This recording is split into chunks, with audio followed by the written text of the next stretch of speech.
Сестра ми, горчив е хляба в чужбина.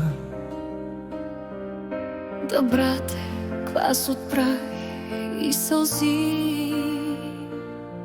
Две души минали през се, с мелодия в сърце, за да намерят котва и музиката да прегърнат с две ръце. Пак. Утахме се в лабиринт от дейници, край семейни огнища и по чужди гарища. Бяхме работници, бяхме и пленници, но в сърцата ни тиха музика гори. ритъм и глас намерихме своя компас. След толкова зими пак има песен в нас. Брат и сестра, по рис и съдба, намерихме брод да продължим с музиката.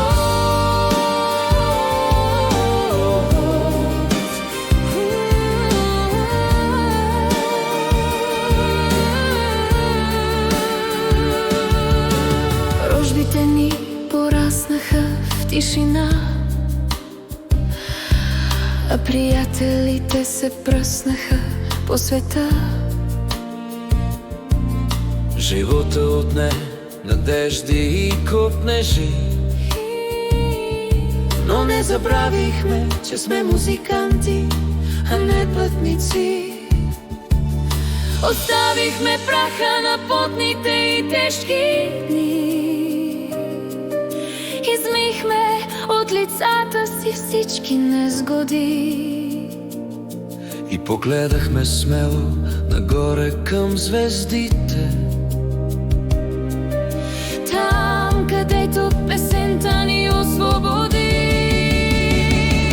Ритъм и глас намерихме своя компас. След толкова зими пак има песен в нас. Брат и сестра, по рис и съдба, намерихме брод да продължим своя живот.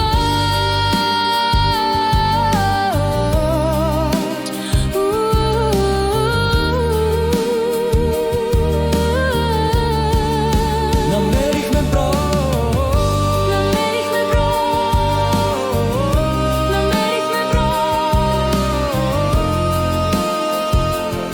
за да продължим.